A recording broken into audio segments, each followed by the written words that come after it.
I recently had the opportunity to visit Sterling Whitley at Whitley Bottom Bison Ranch in Southeast Texas. He's had this land in his family for a couple hundred years since his grandfather had it, but only ever so recently in 2016, he started to put bison on it and raise them regeneratively. I was able to spend the entire day with Sterling and interview him about his regenerative farm. We had an amazing conversation, and as we were driving throughout the different plots of land, I got to get up close and personal with some of these bison, and for me, it was pretty much a dream come true. Peace, serenity, you know.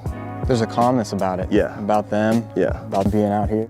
After we spent some time driving around, we sat down with Sterling and he described to me in his own words what regenerative agriculture is. So regenerative farming to me would mean utilizing the resources that are available as opposed to adding your own input or man-made products. We allow nature to give back to us what we want from nature. Right.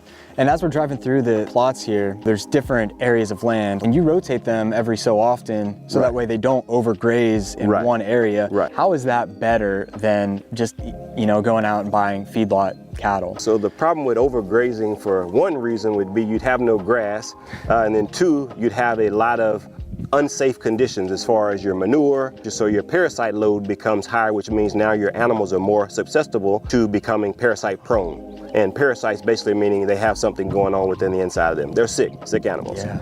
Yes, a lot of those producers, they will go and process those animals, and in result, someone eats that meat, buys that meat, and they don't know that that was a sick animal. You see, regenerative agriculture is really just the way that animals have always roamed the earth for as long as animals have existed. But say you have animals raised in conventional feeding operations. You have tens of thousands of cows crammed into very tight spaces, usually on desert land where the soil is basically non-existent. The cows are then fed a lot of grain like corn and soy. They're pumped full of vaccines to grow them faster. They're pumped full of antibiotics because they're developing diseases because they're grouped too closely together. When animals are raised in this type of environment, they eat an unnatural diet of grain, but they still go through that natural fermentation digestive process, so they are burping out methane into the environment and it gets rained back down. That carbon molecule gets rained back down into the environment, but it has nowhere to go because those cows weren't creating healthy soil. But regenerative agriculture, on the other hand, this is the most humane way possible to raise animals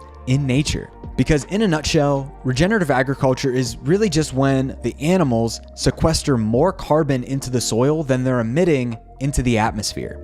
When ruminant animals like cows or bison eat grass, they eat these carbon molecules that they basically ferment in their one stomach called a rumen, and then they burp that back up and then they re-swallow that fermented grass into different stomachs. This fermentation process creates greenhouse gases like methane. This is a very natural process, and they burp this out just naturally into the atmosphere. This methane then goes up into the atmosphere, then it gets rained back down. It's then sequestered into the soil, which then grows new grass, which the bison just eat that grass and repeat the process. This is a carbon cycle. The soil is a living being, and if we're putting things on it every year because that's the way grandpa did it or dad did it, but we're killing the living being, then we can't expect an animal to go eat something that's a dead being and for it to be great for us. So if we feed this as a living being, let the leaf decompose and turn into fertilizer, just let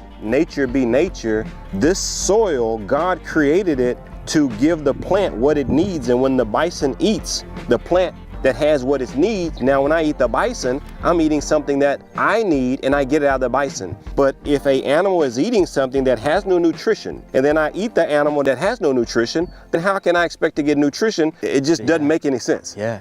But where did things start to go wrong? Now, it might surprise you that just 200 to 300 years ago, in about the late 1700s, early 1800s, we had about 60 million bison roaming the Great Plains of North America. But at that time, the American Army wanted to force out the Native Americans, and the best way to do that was to cut off their food supply. This was the bison. The bison supplied the natives with shelter, tools, clothing, and more. They relied off the bison for pretty much everything. So the best way to control that population was to cut that off altogether. And reports have shown that by the year 1900, the American Army killed off all the bison except for about 400 to 500. We went from 60 million down to 500. But thanks to conservative efforts, in 2016, the Obama administration finally declared the bison as the national mammal. And this protected the bison and was able to help regrow the bison population back up to over 500,000. They'll eat a seed here, they'll go poop it out a quarter mile from here, and now that grass is there because this animal took that grass there. There's no animal hooves in that ground manicuring it and making it better. Eventually that ground is not doing what it was supposed to do. If it's dying because there hasn't been any manure or any movement on it for 40, 50, 60, maybe 100 years, now we take the movement back to that area, we take the manure to that area, we take the seeds to that area, and now we created another living being on land that's already existing, which in return helps the environment. And when you pass it down to your children and their children's children, it's going to be a lot, it's going to keep getting better. That's what we believe, that's what we hope for. But you have to hit the ground running every day pursuing greatness. That's what we're pursuing. We're pursuing greatness. If one thing is clear from this, not all meat is the same. Not all animals are the same. Not all environments are the same. We had 100 million animals roaming freely, regenerating the soil naturally throughout all of time. We need more regeneratively raised animals in our environment, just raised differently, because it's not the cow that's the problem, it's the how. Now, it might sound counterintuitive, but the best way that you can help your health and the health of the environment is to eat more red meat. Because the more we can support regenerative farms, regenerative agriculture, the better off our health is going to be and the health of our planet is going to be. Because too often in the media, we hear red meat is problematic for our health, that we need to limit it to help our health and to help the environment. If there's one thing I encourage you to do this week, go visit your local farmer and see how they're treating their animals, how they're raising their animals. Because getting closer connected to your food source is one of the best things that you can do for your overall health.